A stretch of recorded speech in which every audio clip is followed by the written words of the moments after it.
Over the next 2 weeks, General Hospital spoiler said Diane Miller made a statement that made fans wary. Miller believes that there is one person who is extremely hungry for the power of the gang, and that is Carly. She is saddened by the passing of her husband and has since had to focus on managing the gang's affairs. Maybe she has grown to love this job and desires to own it. Although Carly is delighted that her husband is still alive and back in Port Charles, it is unknown what her purpose will be next.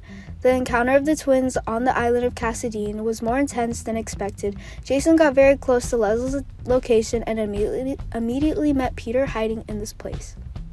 He wants to work with Drew to destroy Peter once and for all, but now Drew is being controlled by Peter.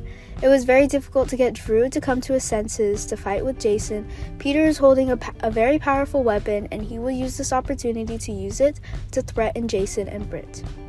Jason's brother is being turned by Peter into a murderous henchman for him, and Peter also wants to use Drew himself as a tool to destroy Jason, but Peter didn't expect that Drew would regain consciousness as he remembered his memories with his daughter Scout. Drew realizes that Peter has taken many things from him in the past, so Drew will turn back to attack Peter. Gladys has discovered a secret that Bailey is not actually Valentine's biological child. She will definitely tell Valentine about this. Then everything Maxie and Brooke she's been trying to hide all this time has gone up in smoke. Therefore, the two of them had to quickly devise a plan to silence Gladys. Maxie and Brooke find a bartender named Kip, who is known to be an extremely skilled henchman and has great acting skills. What will they use him for? Although it is not known exactly what role Kip will have to play in Maxie and Brooke's plan, one thing is for sure, he will be used to destroy Gladys, but spoilers thinks that the plot of these two will not go smoothly because Austin is the one to stop it. He was also a witness to everything Brooke and Maxie did on the night they switched children, and Brooke threatened Austin, so he couldn't tell the truth himself. This caused Austin to start redirecting to Gladys. As for Phyllis, after witnessing the departure of the surrounding bodies, she immediately went to Port Charles to find Sonny and Nina.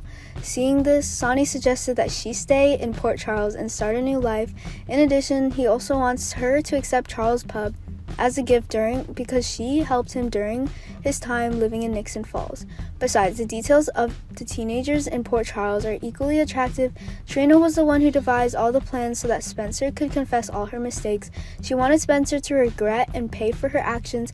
His end was being kicked out of the house and cutting off all his finances. Because of this, Esme really hates Trina. These two will have a confrontation in the gallery in the near future. Spencer was expelled from Windermere for stalking and threatening her stepmother Ava. He had nothing left in his hands, so Esme felt very angry. She thinks Trina is responsible for this. Back to Austin, on the night that Maxie gave birth, he was knocked unconscious, but recently remembered about her and Brooke swapping babies. He intends to reveal this secret to Valentine because he thinks Valentine needs to understand this matter more than anyone. Austin doesn't know that he only knows part of the story is that Brooke lied to Valentine, but that Bailey is actually Maxie and Peter's child. Valentine knows nothing of Bailey's true identity. He has 2 daughters and he loves them very much. Maybe one day the truth will be revealed, and most of all, Valentine has the right to know about this secret, that Brooke had been cheating on him the whole time.